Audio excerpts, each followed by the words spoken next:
Alright, Elden Ring, Shadows of the Erdtree.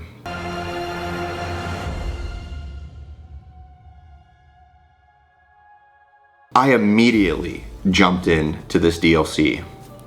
Luckily for me, it was available right after I beat the game, so what can I say? Holy fuck.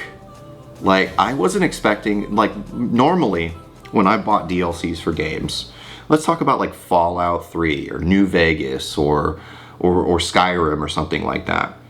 You expect something like, you know, kind of big, but not really. Just like a lot more quests that are kind of almost rinse and repeat from the main game. I was not fucking expecting to have another gigantic fucking world in this DLC. I was blown away about how big this fucking map was. And not only that, I'm going in there as the new Elden Lord, obviously, and immediately noticed the first enemy I came across started whooping my ass like I was like a level 20 character. And I was like, oh fuck. Here we go again. Now that isn't a knock about the DLC at all.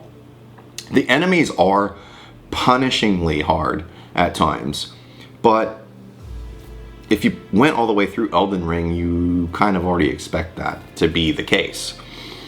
I just wasn't expecting the gigantic boot up the ass or kick in the nards that I was gonna get when I experienced some of these fucking bosses in this DLC.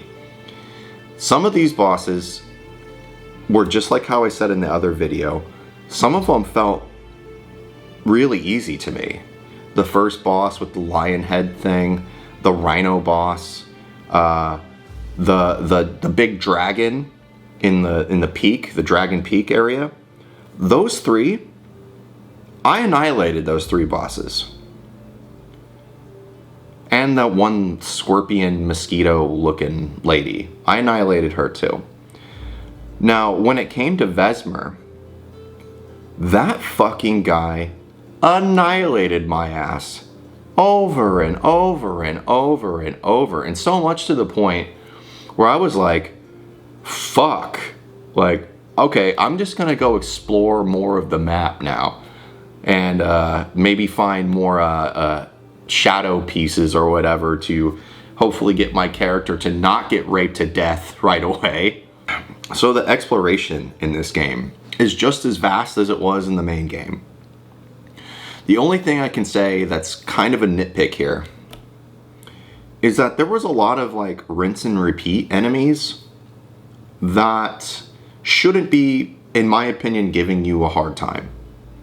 Like people, just like normal ass dudes running around that throw rocks at you. Like that's kind of stupid, to be honest. I'm this hulking monster in this gigantic armor with weapons that have killed gods, and a couple dudes can throw rocks at you and like take a quarter of your health away. It's like in BioShock 2 when you're the big daddy and you're having a crackhead come and hit you with a fucking pipe, and you're a fucking 10,000 pound fucking metal man with a drill for an arm, and some dude can like hit you with a wrench a couple times and beat your ass. So that was just kind of weird, but whatever. It didn't take away from the experience. The story for this one actually had a little bit more of one.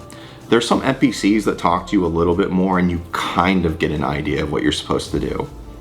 I still didn't really know if I made the right choice, because somehow, we're just skipping ahead a little bit here. Somehow, I ended up pissing off all of the NPCs except for the guy that throws like poisonous fart clouds. I don't know how I did that.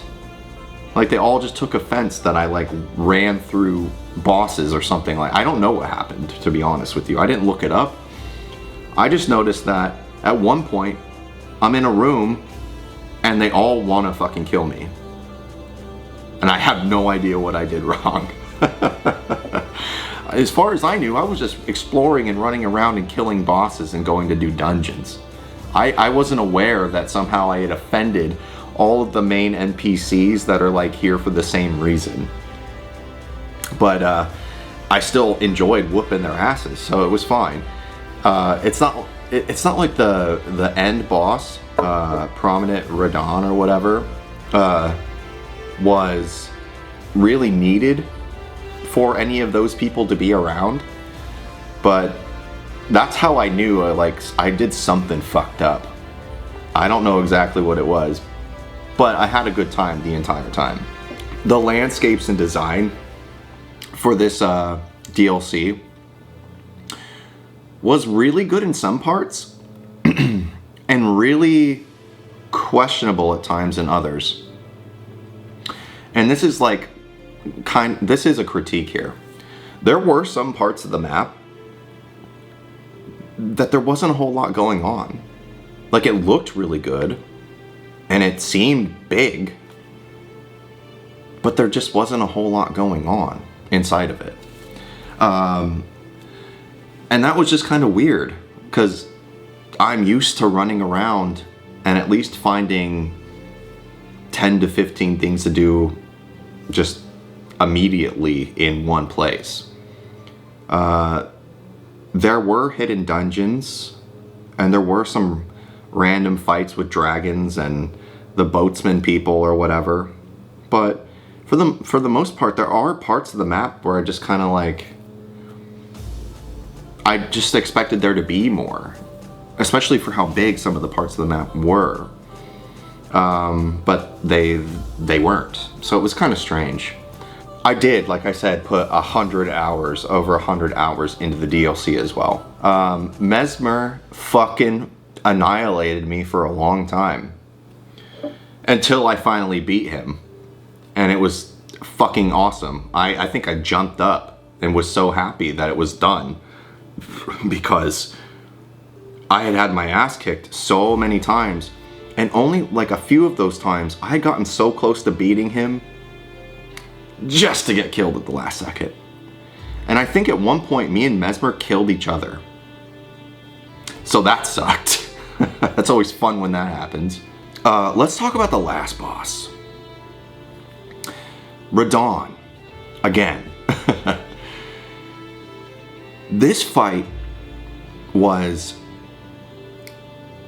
insanely fun, but at the same time, I was so infuriated on how many times I could get him to second stage like that, and then second stage would come around and just full on obliterate, one shot wipe at some parts.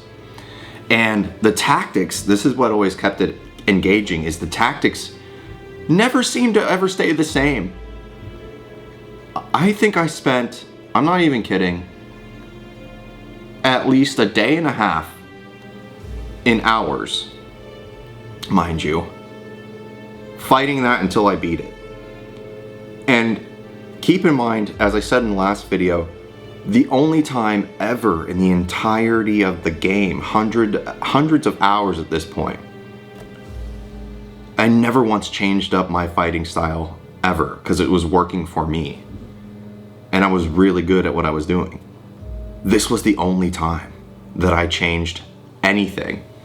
And I already collected so many weapons over time, so many armor sets, so many shields, that I had to experiment, I want to say for a good, I don't know, like 8 or 9 hours on my own, because I refused to look anything up online. All the way until I decided, I'm just gonna use one weapon instead of dual wielding, even though my dual wielding was really fucking working. I almost killed second stage Radon, except I got grabbed 2 times, and that fucking sucked. Any of you that played it, you know what I'm talking about. I'm sitting on the floor, I need a pillow. My legs were falling asleep. So yeah, that was the only time I ever changed up tactics. I didn't use any fucking magic. I was gonna be damned before I ever switched or restarted my character at all, especially to a fucking magic character. I refuse to use a magic character ever. I love Lord of the Rings. I love Gandalf. But I never wanted to be Gandalf.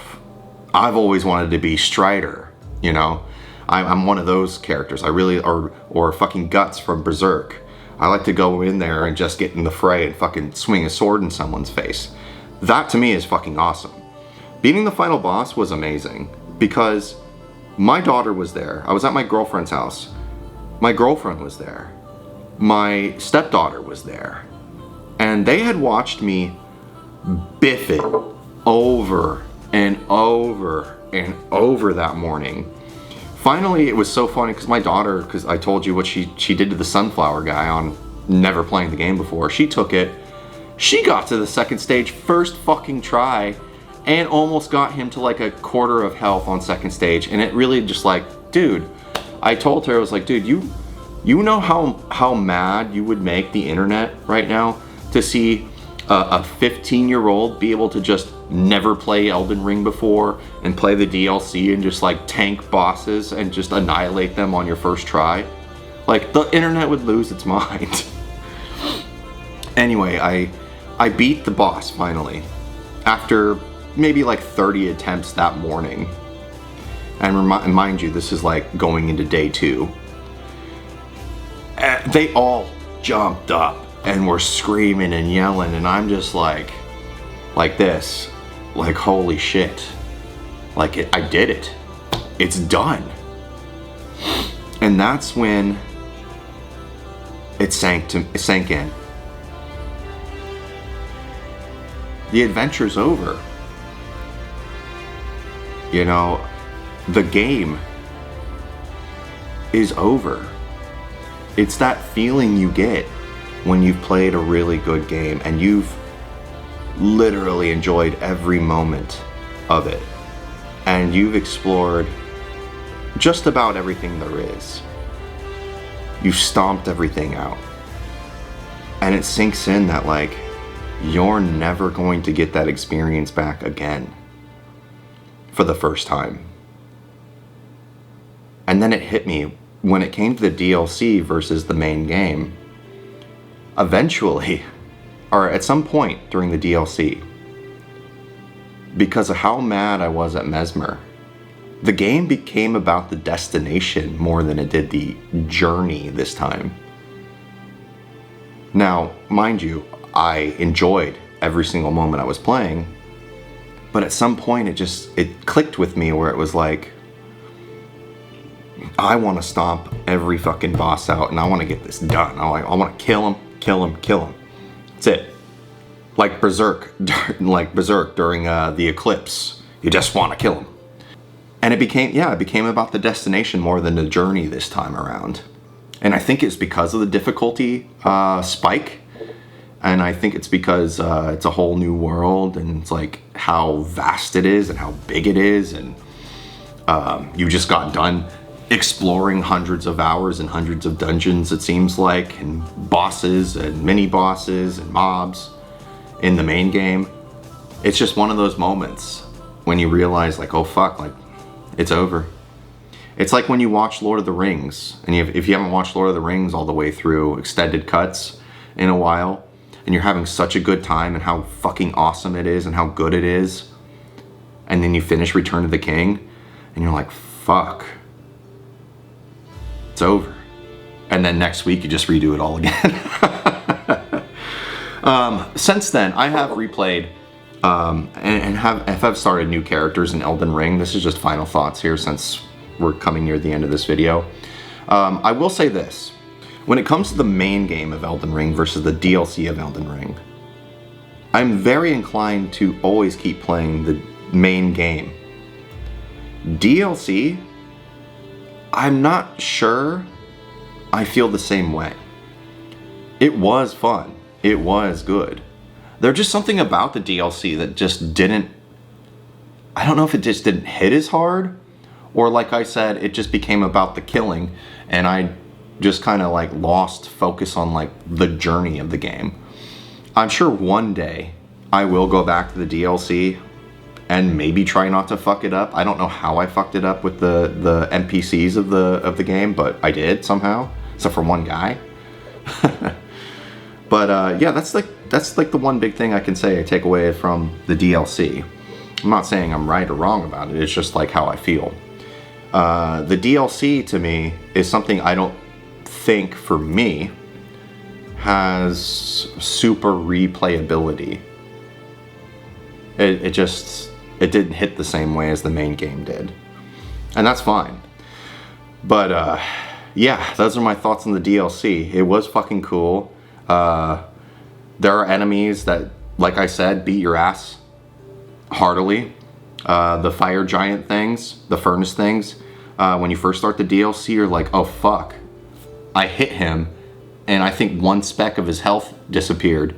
By the time you get to the end of the DLC, you're fucking raining death on those things. And that felt good. Those are my thoughts on the DLC. I hope you enjoyed the video, and I'll see you in the next one. If you want to see me do a video on like rating bosses of the game, I can do that too if you guys actually want to see it. But yeah, this is Forrest, this is Retro or Die, and this is Elden Ring, Shadow of the Erdtree. Later.